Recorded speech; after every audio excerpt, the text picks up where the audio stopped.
Parang nasa alapaap ngayon ang pakiramdam ng Paunin supporters dahil nagkaayos na nga daw ng gusot sa magkasintahang sina Janine Gutierrez at Paulo Avellino.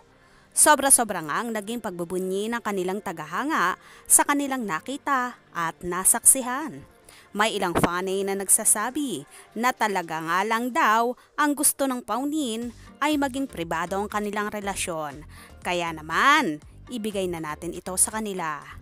Ayon sa isang fanay, ang Libra ay mapagmahal, understanding, masipag, mapagpatawad, kaya swerte ng magiging kabiyak niya sa buhay na ang tinutukoy ay si Janine na isang ang Libra. May isa namang nagsabi na, nako, kung di nagpahalata si Pau noong September 30, parang may something pa sila ni Janine. Nako, baka ngayon, hilera na ang manliligaw kay Janine. Di pwede sa bata. Sobra nga palang halikan. Nako, baka tularan. Ikaw Paulo, papayag ka bang makipaghalikan si Janine na nangingiwi na yung labi? Tanong lang po. Samantala may hiling naman ang isang tagahanga na sana pakasal na sila kasi mataas na ang edad, mahirap nang magkaanak pag mataas ang edad. May isa namang nagkomento ng Paunin pa rin, huwag nang gumawa ng issue. Nasa legal age na sila, matured na, at hindi na mga bagets. Kaya kumikilos lang sila ayon sa age nila. Private nga ang peg.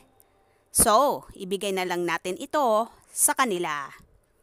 Sa isa namang naging komento ng Paunin supporter, marami rin ang nagsasabi na simula nang maging nobya ni Paulo si Janine ay tila ba nagtinuna ito at hinding-hindi na tumitingin sa ibang babae dahil tanging si Janine lang ang mahal niya at eto na nga, nakita na niya ang kanyang the one.